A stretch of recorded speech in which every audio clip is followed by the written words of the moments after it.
আপনার নজরুল একাডেমির museum, Nazrul academy যে মিউজিয়ামটা আছে, যেটা সবচেয়ে অ্যাট্রাকশন মানুষের কাছে দূর দূরান্তর থেকে, শুধু আমাদের পশ্চিমবঙ্গের নয়, গোটা ভারতবর্ষের বিভিন্ন প্রান্ত থেকে, এমনকি বাংলাদেশ থেকে, বিভিন্ন জায়গা থেকে এখানে আসেন এবং তারা প্রথমেই যেটা জিজ্ঞাসা করেন এখানে দেখার কী আছে। তো মিউজিয়ামটা যখন বলি, তারা এত বেশি আগ্রহ দেখান, খোলার পর তারা নিখুঁতভাবে তারা দেখেন। সেই মিউজিয়ামটাকে ইউনিভার্সিটি এখন বলছি তুলে নিয়ে চলে যাবে, এখান থেকে সমস্ত জিনিসপত্র এখান থেকে নিয়ে চলে যাবে। তা আমরা বলেছি যে এটা সম্ভব নয়। ইতিমধ্যে আপনাদেরকে একটু আগে যেটা বলছিলাম যে 2 ট্রাক মাল নিয়ে যাওয়ার চেষ্টা করেছিল, 1 ট্রাক নিয়ে গেছে, ওই কী নিয়ে গেছে কী জানি, কাকে বলেনি, আর একটা ট্রাক আমরা নামিয়ে নিয়েছি মালগুলো।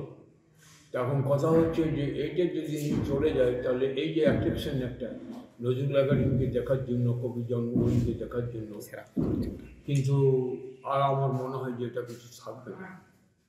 তা এই জন্য আমাদের প্রতিটি মানুষের সাথে কথা বলেছি, তারাও বলেছেন যদি সেদিন আমাদের এখানে হয়, আপনারা যদি কেউ আসেন তা আমাদেরকে ডাকবেন, আমরা আমাদের কথা আমরা বলবো যে এই মিউজিয়াম তুলে নিয়ে যাওয়া যাবে না। ইতিমধ্যে আমরা খবর পাচ্ছি পরপর যে আজ হোক কাল হোক, আবার এটাও শুনলাম যে পুলিশ নিয়ে আসবেন, পুলিশ নিয়ে আসবেন এবং এই মিউজিয়ামের সমস্ত জিনিসপত্র নিয়ে যাবেন। এবং ইতিমধ্যে হেরিটেজ থেকে 2 জন লোক এসেছিলেন, যারা প্যাকিং করবেন, কীভাবে না করবেন, করবেন, তাদেরকে বুঝিয়ে সুঝিয়ে আমরা তাদেরকে পাঠিয়েছিলাম। এখন এই অবস্থায় দাঁড়িয়ে এরা যা করছে, কিন্তু আমাদের একটু আগে যেটা বলছিলাম যে আমাদের ভিসি যিনি ছিলেন সাধন চক্রবর্তী মশাই, তার উপস্থিতিতে আলোচনা হয়েছিল যে এখান থেকে কোনো জিনিসই যাবে না, বরঞ্চ আমরা চেষ্টা করবো আরও যদি কবির ব্যবহৃত কোনো জিনিসপত্র কোনো জায়গা থেকে সংগ্রহ করতে পারি, তাহলে আমরা এই মিউজিয়ামের মধ্যে নিয়ে চলে আসবো। কিন্তু উপরন্তু দেখছি যে না, সেটা না করে এই যেগুলো আমরা সংগ্রহ করেছি সেগুলোকে নিয়ে চলে যাচ্ছে। কয়েকদিন আগে যেটা বলছিলাম যে নজরুল মেলা উপলক্ষে শত্রুঘ্ন সিনহা এখানে এসেছিলেন, তিনি 10 লক্ষ টাকা দিলেন এই ভুতুড়ে বাড়িটা দেখার জন্য। তিনি বললেন মেরামতি করার জন্য আমি 10 লক্ষ দিলাম, এবং পাণ্ডবেশ্বরের এমএলএ নরেন চক্রবর্তী তিনি দিলেন 5 লক্ষ টাকা। এই যে 15 লক্ষ টাকা, এ টাকা গেল কোথায়? কী কাজ হলো? আমরা তো কিছুই দেখলাম না, কোনো কাজও হয়নি। জানলা দরজা ভেঙে পড়ছে, এক ডিবে রং আপনার চাইলে পাওয়া যায় না, লাইটের বাল্ব পাওয়া যায় না, মানে এমন অবস্থা করেছে যা খুশি, এবং যা খুশি তাই করছে তারা।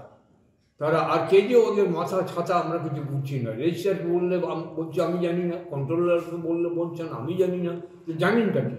কার হাতে আমরা কার সাথে আমরা কথা বলবো?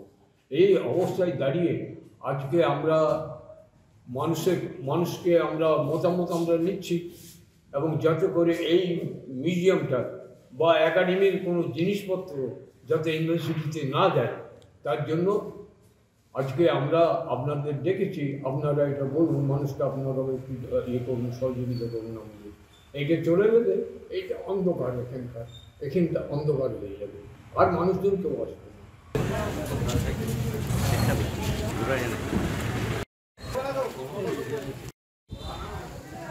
প্রথম কথা হচ্ছে নজরুল একাডেমির এখন কোনো অস্তিত্ব নেই।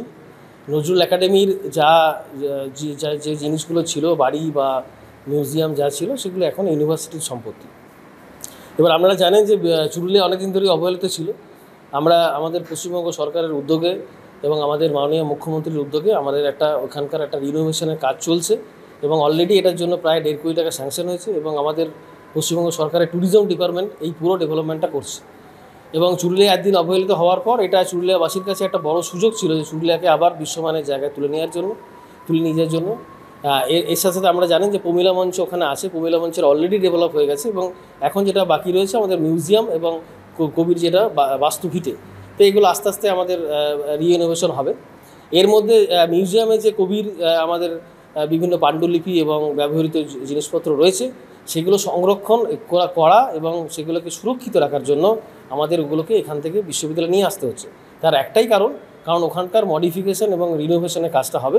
আবার কাজ শেষ হলে সেটা তো মিউজিয়ামই হবে, মিউজিয়ামে তার অন্য কিছু রাখা যাবে না, মিউজিয়ামে তো ওই জিনিসগুলোই থাকবে, বরং মিউজিয়ামটাকে আরও বিশ্বমানে করে তোলার চেষ্টা চলছে।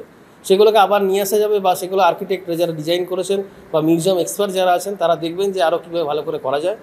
আমরা আরও ভালো করে এই চুরুলিয়াকে বিশ্ববাসীর কাছে তুলে দিতে চাইছি।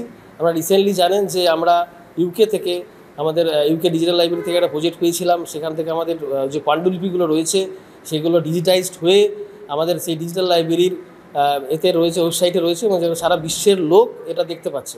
এবং আমরা জানেন যে আমাদের বিশ্ববিদ্যালয়ে সারা বছরই নজরুল নিয়ে অনুষ্ঠান হয়ে থাকে। আমরা সেমিনার, কনফারেন্স বা বিভিন্ন রকম কবির নিয়ে প্রোগ্রাম আমরা করে থাকি। সুতরাং নজরুলকে নিয়ে আমরা সারা বছরই লেগে আছি। নজরুল কারো নিজের নয়।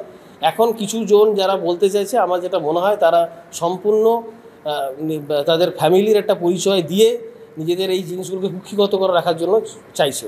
কিন্তু নজরুল কারো ফ্যামিলির একার নয়, নজরুল সবার, এবং সারা বিশ্বের লোক নজরুলকে নিয়ে কাজ করছে। মানে মিউজিয়াম তৈরি হয়ে গেলে আবার ওখানেই চলে যাবে? অবশ্যই নজরুল, ওটা তো নজরুলেরই মিউজিয়াম, নজরুলেরই তো জন্মভিটে।